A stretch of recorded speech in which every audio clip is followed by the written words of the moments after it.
ಸಚಿವ ಸಂಪುಟ ಸೇರಲು ಶಾಸಕರ ಪರ ಒತ್ತಡ ಹೆಚ್ಚಾಗ್ತಾ ಇದೆ. ಡಿಕೆಶಿ ಆಪ್ತ ಶಿವಗಂಗಾ ಬಸವರಾಜ್ಗೆ ಸಚಿವ ಸ್ಥಾನವನ್ನ ನೀಡಿ ಶಿವಗಂಗಾ ಪರ ಶಿವಾಚಾರ್ಯ ಸ್ವಾಮೀಜಿ ಬ್ಯಾಟ್ ಮಾಡಿದ್ದಾರೆ.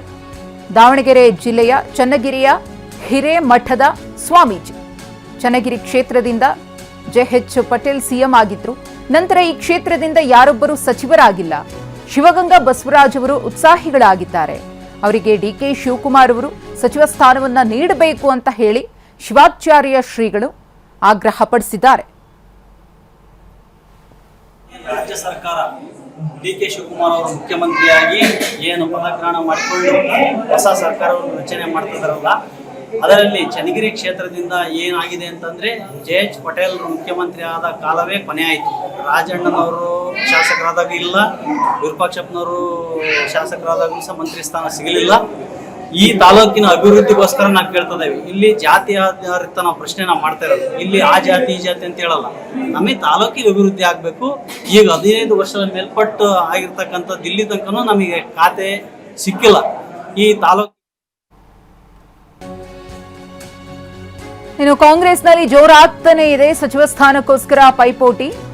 ಹಂಪನಗೌಡ ಬಾದರ್ಲಿಗೆ ಸಚಿವ ಸ್ಥಾನವನ್ನ ನೀಡುವಂತೆ ಕೂಗು. 101 ತೆಂಗಿನಕಾಯಿ ಒಡೆದಿದ್ದಾರೆ ಹಂಪನಗೌಡ ಅಭಿಮಾನಿಗಳು. ಅಂಬಾದೇವಿ ದೇವಸ್ಥಾನದಲ್ಲಿ ದೇವತೆಗೆ ಇಲ್ಲಿ ಪೂಜೆ ಪುನಸ್ಕಾರವನ್ನ ಸಲ್ಲಿಸುತ್ತಿದ್ದಾರೆ. ತಮ್ಮ ನಾಯಕನಿಗೆ ಸಚಿವ ಸ್ಥಾನ ಸಿಗಬೇಕು ಅಂತ ಹೇಳಿ, ಸಚಿವ ಸ್ಥಾನ ಸಿಗಲಿ ಅಂತ ಹೇಳಿ ಅಂಬಾದೇವಿಗೆ ವಿಶೇಷ ಪೂಜೆ. ಶಾಸಕ ಹಂಪನಗೌಡ ಬಾದರ್ಲಿ ಅವರ ಫೋಟೋವನ್ನ ಹಿಡಿದು ಜೈಕಾರವನ್ನ ಹಾಕಿದ್ದಾರೆ ಅವರ ಅಭಿಮಾನಿಗಳು.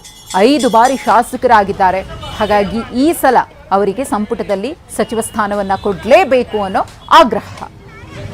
ಶ್ರೀ ಕ್ಷೇತ್ರ ಸಿಂಧಪುರದ ಅಂಬಾದೇವಿ ದೇವಸ್ಥಾನದಲ್ಲಿ ನಮ್ಮ ಸಿಂಧನೂರು ವಿಧಾನಸಭಾ ಕ್ಷೇತ್ರದ ಶಾಸಕರಾಗಿರ್ತಕ್ಕಂಥ ಸನ್ಮಾನ್ಯ ಶ್ರೀ ಹಂಪನಗೌಡ ಬಾದರ್ಲಿ ಸಾಹೇಬರಿಗೆ ಸಚಿವ ಸ್ಥಾನ ಸಿಗಲಿ ಅಂತೇಳಿ ನಾವೆಲ್ಲರೂ ಇವತ್ತು ಎಲ್ಲ ಅಭಿಮಾನಿಗಳು ಹಾಗೂ ಎಲ್ಲರೂ ಸೇರಿಕೊಂಡು ಇದನ್ನು ಅಂಬಾದೇವಿ ದೇವಸ್ಥಾನದಲ್ಲಿ 101 ತೆಂಗಿನಕಾಯಿ ಒಡೆಯುವುದರ ಮೂಲಕ ಇವತ್ತು ವಿಶೇಷ ಪೂಜೆಯನ್ನು ಸಹ ನಾವು ಇವತ್ತು ಹಮ್ಮಿಕೊಂಡಿದ್ದೇವೆ. ಆ ತಾಯಿಯ ಆಶೀರ್ವಾದ ನಮ್ಮ ಶ್ರೀ ಹಂಪನಗೌಡ ಬಾದರ್ಲಿ ಸಾಹೇಬರ ಮೇಲೆ ಇರಲಿ, ಸಾಹೇಬರಿಗೆ ಸಚಿವ ಸ್ಥಾನ ಸಿಗಲಿ ಅಂತೇಳಿ ನಾನು ಆಶಿಸ್ತೇನೆ.